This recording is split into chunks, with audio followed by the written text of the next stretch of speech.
Hey guys, what is up? Nihat here with Film Comics Explained.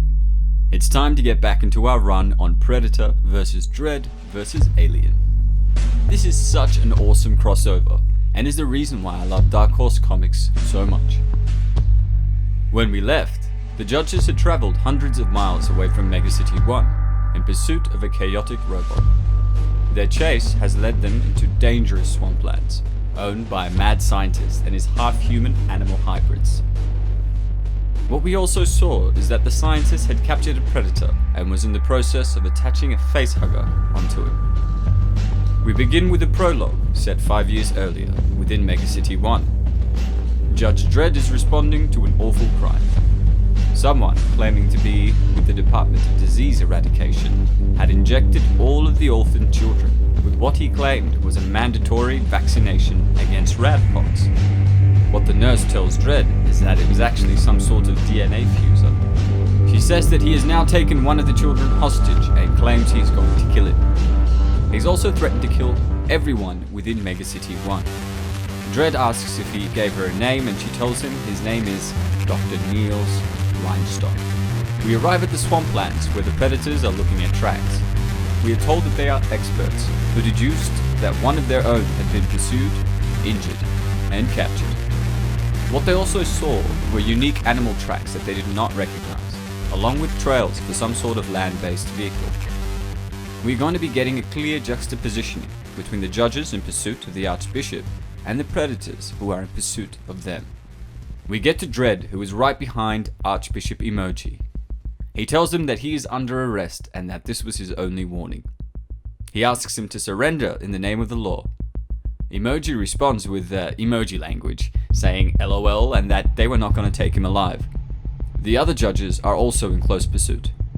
We are getting an explanation of all the tracks and signs that the predators are finding. We see them investigating ammunition from the native primitive weapons. They have also found blood from one of the judges, who was shot by the Uzi-wielding Archbishop. The predators have also found a trail of synthetic internal combustion lubricant used on some of the machinery on this planet. Their leader, Bosu, who had hunted on this planet before and had some familiarity with its dominant life forms, was unable to explain any of this. We don't often see the predators hunt in groups, so it's very interesting to see the dynamic at work here. We return to Dredd. He says enough while chasing the Archbishop, before ordering his lawgiver to use high explosive rounds. He fires a shot into the back of the Archbishop, sending him flying through the air. Sometime after this, the predators stumbled upon the remains. It's not clear whether the Archbishop is dead or incapacitated, but we can see that his eyes have crosses on them. We arrive to just after the Archbishop was initially shot by Dredd. The judges walk up to him as Dredd tells him the list of crimes he is under arrest for, which include but are not limited to murder, arson, attempted murder, aggravated assault, possession of explosives, impersonating Messiah, religious desecration, and speeding, which Anderson adds. Dredd tells him that his judgment is termination of operations, as we see a frown appear on the Archbishop's face.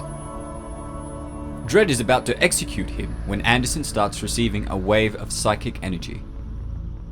Dredd asks if there is a problem as she's interrupting this perp's sentencing.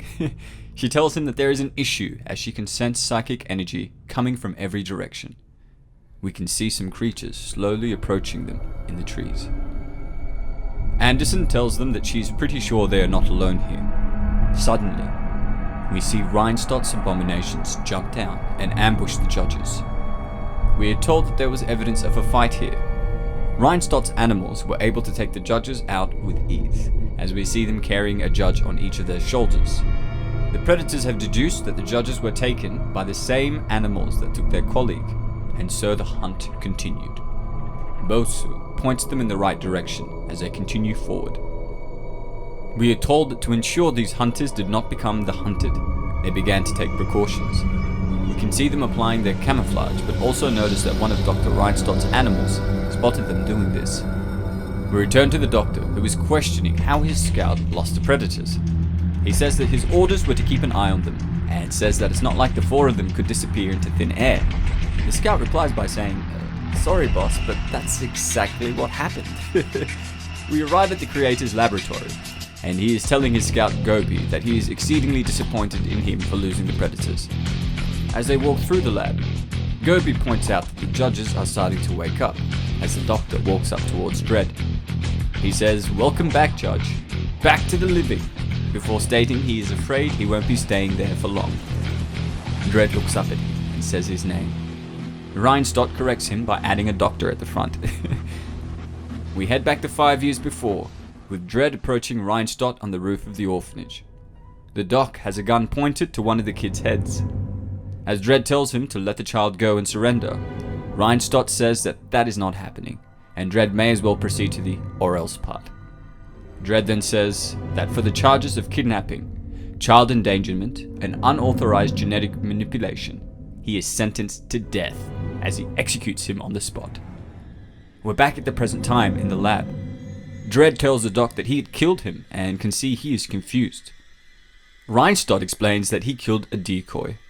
The doc had essentially infused some poor bastard with his DNA and also injected him with a high dose of psyche to ensure he'd go homicidal. Anderson explains that based on her psychic readings, the doc isn't just crazy. She says his head is swirling with madness, evil, and spiders.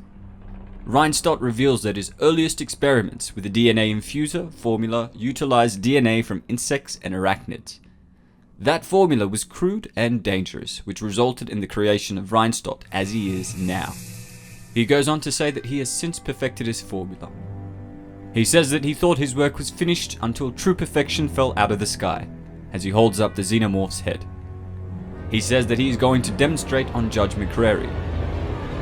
He injects the judge in the neck with a formula incorporating the DNA taken from the alien skull.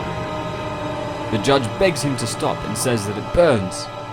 Reinstott tells them that the effects are almost immediate and are extremely painful. We can see McCrary's face mutating in a grotesque form. The doc tells them that what ends up being left is a random amalgamation of both species, before saying the results are less than ideal.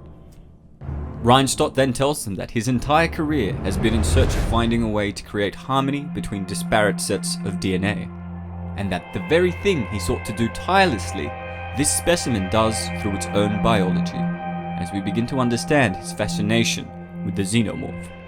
He grabs a facehugger and tells them that this is the alien in its pure form, in its second stage of life as a parasitoid larva, which will attach to a host and impregnate it with a creature that gestates.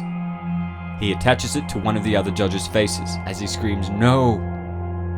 He tells them that this process takes more time than his formula, but the result will be the ultimate genetic synthesis of alien and host. A masterpiece of evolutionary survivability and adaptability. We can see that the alien has already burst out of the predator from before, which is why the doc seems to know so much about them. The doc is called out of the room by Buck, who wishes to have a private word with him. At that moment, Anderson asks if Dredd has a plan to get out of here, as McCrary's restraints were not going to hold him for long. Buck tells Reinstott that they have a problem.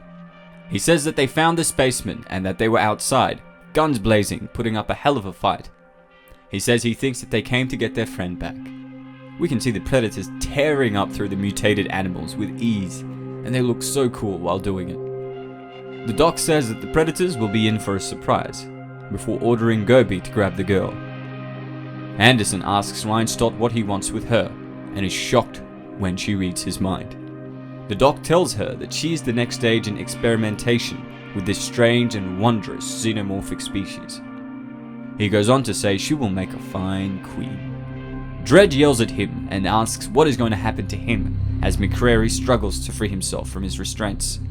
The doc tells Dredd he has plans for him before telling the computer to disengage the locks and force field the quarantine room. He says that it's time that he returns the favor, as we see McCrary's mutated body reach over to Dredd. We also see the coolest thing, as the alien that burst out of the predator is right behind them, ready to attack. And that is the end of Volume 2 to Predators vs. Dredd vs. Aliens. I hope you guys are really enjoying this one. Let me know what you think of the story in the comments below.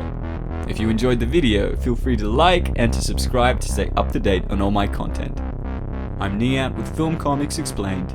Thanks for stopping by.